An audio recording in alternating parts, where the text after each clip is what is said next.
से बोली, कल तुम्हारी कट गई है जो गोदी में कथा।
आज ध्रुव उठ करके चले गए। आज माँ के पास में पहुंचे।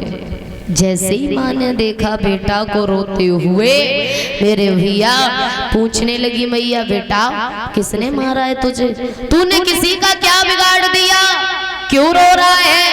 ध्रुव रो करके बोले, मैया मुझे किसी और ने नहीं बल्कि मौसी ने मारा है। और बोल रहे हैं ध्रुव, मैया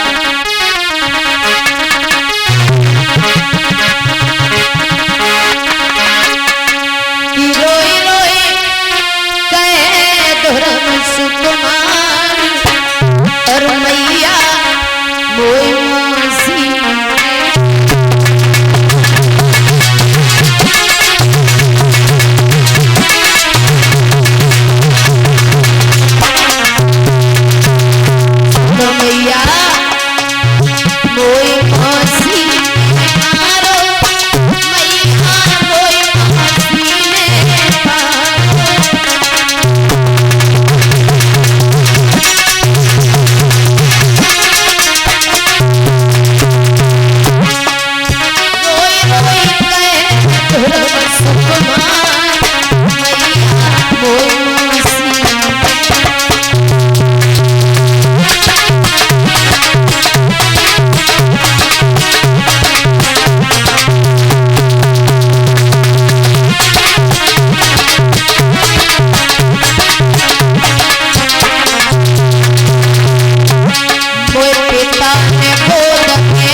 जैसे ही कहा। आज माँ बोली, बेटा तू कह रहा है ना कि मौसी ने मारा है, कोई बात नहीं, मौसी और माँ में कोई अंतर नहीं होता, मौसी भी माँ ही होती है। ध्रुव बोले, मैया दुख इस बात का नहीं है कि मौसी ने मारा है, दुख सिर्फ इस बात का है कि मौसी मारती रही, लेकिन पिता ने अपने मुख से एक शब्द भी नहीं कहा कि तुम इस निर्दोष बच्चे को क्यों मार रही हो, क्या बिगाड़ा है इसने तुम्हारा। तो माँ ने कहा बेटा अगर वो तेरे पिता होते ना तो उसे जरूर बचाते। क्या मेरे पिता नहीं है वो? माँ बोली नहीं। फिर मेरा पिता कौन है तुमने आज तक हमें क्यों नहीं बताया माँ? मैं तो ये सोचता था ये मेरे पिता है, लेकिन वो मेरे पिता नहीं है, फिर कौन है? माँ कहने लगी बेटा तुम्हारे पिता कोई गैर नहीं है, तुम्हारे पिता भगवान है, राम है, कृष्ण है। और सुनो वो तुम्हारे ही पिता नहीं बल्कि सारे संसार के पिता हैं। अगर गोदी में बैठना है तो उस पिता की गोदी में बैठो जिसकी गोदी में बैठने के बाद तुम्हें किसी के सहारे की जरूरत ना पड़े। कि दुनिया के तो नकली पिता हैं। ध्रुव बोले मैया वो भगवान कहाँ मिलेंगे? कहने लगी है माँ बेटा, बोले ध्रुव भैया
राम भगवान कहाँ रहते हैं? हाँ बोली बेटा भगवान तो हर जगह रहते हैं, कड़ कड़ में वास करते हैं, उनका कोई एक स्थान नहीं होता है। लेकिन हाँ अगर तुम्हें भगवान को पाना है, जब तुम बड़े हो जाओ तो जंगल में जाना तपस्या करने भगवान की, वहां तुम्हें तुम्हारे पिताजी के दर्शन हो जाएंगे, तब उनकी गोद में बैठना। जैसे ही कहा तो ध्रुव बोले मैया देखो अब तो हम काफी बड़े हो गए, हमारी उम्र 5 वर्ष की हो गई है, अब तुम हमें आज्ञा दे दो और हम जाएं भगवान के दर्शन करने के लिए। जैसे ही कहा तो आज मैया बोली बेटा पागल हो, अभी तो तुम्हारी उम्र सिर्फ 5 वर्ष की है, और जब 5 वर्ष का बच्चा होता है तो ढंग से माँ बाप का नाम तक नहीं ले पाता है, और तुम तपस्या करने जा रहे हो। ध्रुव बोले मैया अब तो मैं बहुत बड़ा हो गया, अब तो तू मुझे आज्ञा दे दे। आज ध्रुव हट कर जाते हैं, मैया के पैरों को छुआ और भाग दिए जंगल की तरफ। मैया रोने लगी, रोकने लगी, बेटा मान जाओ, मत जाओ, तुम्हारी उम्र सिर्फ 5 वर्ष की है। लेकिन ध्रुव ने एक भी बात नहीं सुनी। किधर बिलखत छोड़ी मात, अरे मात, और बना भागी गयो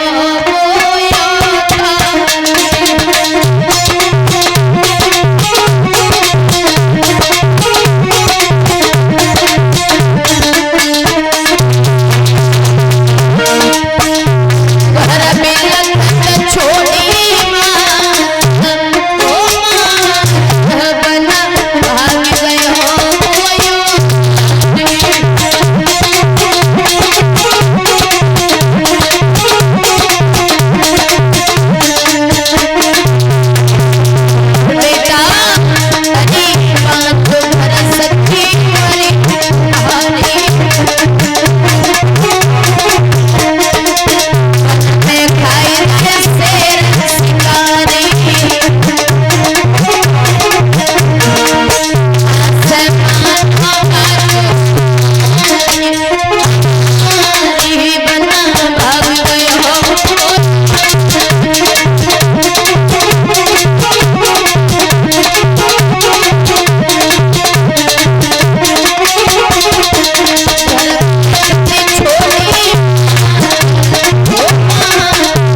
आज ध्रुव भागते हुए जा रहे थे और जैसे ही जा करके पहुंचे माँ को रोता हुआ छोड़ दी।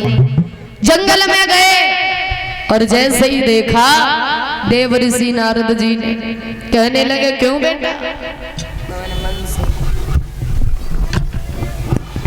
अब बोलो बाबा जी, क्या कह रहे हो? कहाँ जा रहे हो? को मैं भजन करवे जा रहा हूँ। क्या भजन किसका?